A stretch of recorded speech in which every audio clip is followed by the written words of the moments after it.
think they can stop the banking crisis. They might be able to paper over it and just kind of where a bank fails here, they can kind of contain it, maybe. But this still has to play out. And, going back to your earlier question, can the Fed basically engineer a soft landing? It's possible, but we have to look at probabilities. And what I can tell you is going back to 1950, well, they never have. They never have, not even once. So I would encourage your audience to pull up a Fred chart of the Fed funds rate and look at the Fed hiking cycle, and then just look at those gray shaded areas, which represent a recession. And show me the last time the Fed was able to just gradually bring down interest rates. We're just going to do 25 basis points every quarter, and you're never going to know the difference. And we're just going to wake up in 5 years, and wouldn't you know it, the Fed funds rate is going to be at 3%, and the economy is going to be booming.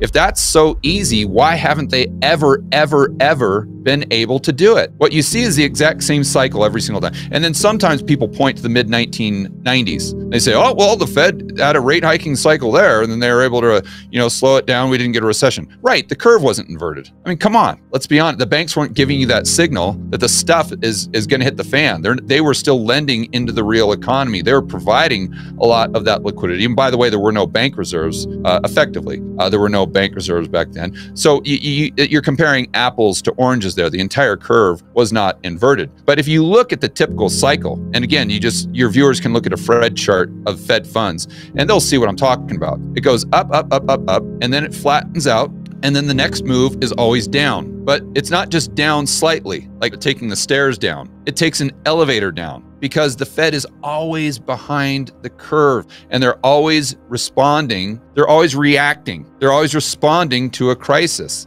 And that's also why the SOM rule is definitely applicable. And when you see unemployment go up by, I think it's Claudia, she came up with a great observation where she said, okay, if you got a 3-month moving average where the unemployment rate goes up by 50 basis points relative to its lowest point over the last 12 months, you're not only in or headed toward a recession, but we've never seen the unemployment rate just flatten out. It went up to 4.5.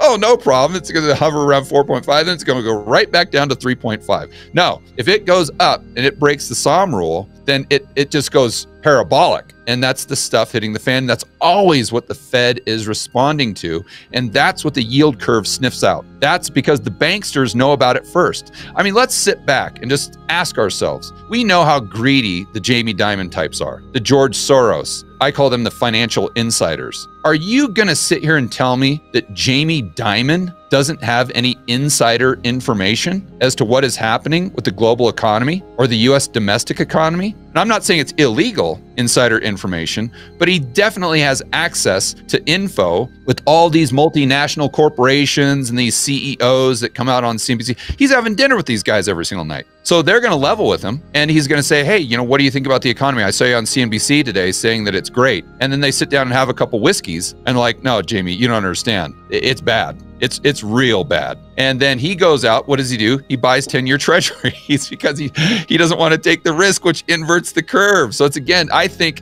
they're just placing bets based on this insider information. And that's why the curve has such incredible predictive powers. It's not just magic. It's not fairy dust. It's not just happen chance. The reason it's so accurate, I believe, is because it's a representation of financial insiders that have insider information placing bets with their own money, not just what they say on CNBC or Bloomberg.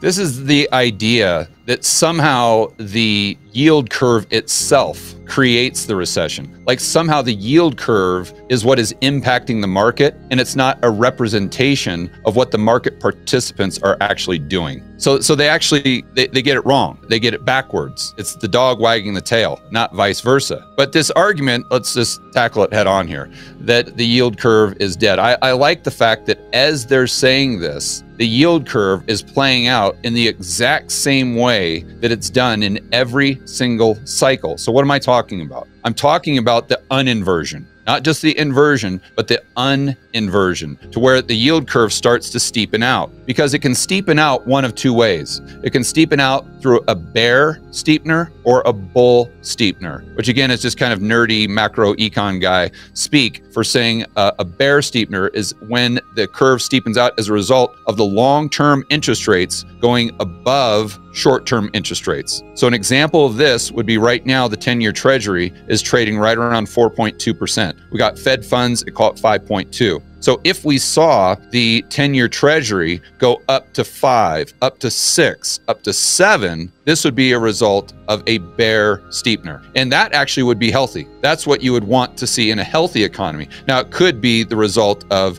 the market predicting high rates of inflation, which obviously would not be good. But if we actually had a booming economy, this is what you would see. Why? Because then the banks aren't, and the financial institutions, they're not buying treasuries, which makes the price go down, the yield go up, because they're taking that balance sheet capacity and they're lending into the real economy because the risk reward makes sense. But now let's fast forward, or let's move over to the bull steepener. Now the bull steepener is where the front end of the, okay, so let's go like this. We got the 10-year at 4.2. We've got Fed funds, let's say, or even let's say the 2-year. Let's say we've got that at 5%, just for the sake of the example. So if the 2-year starts going down, down, down, down, down, as the 10-year is going down, but the 2-year is going down at a much faster rate, and then the 2-year goes down below the 10-year, then this is a bull steepener. And this is bad news. This is bad news. This is the treasury market. This is the bond market telling you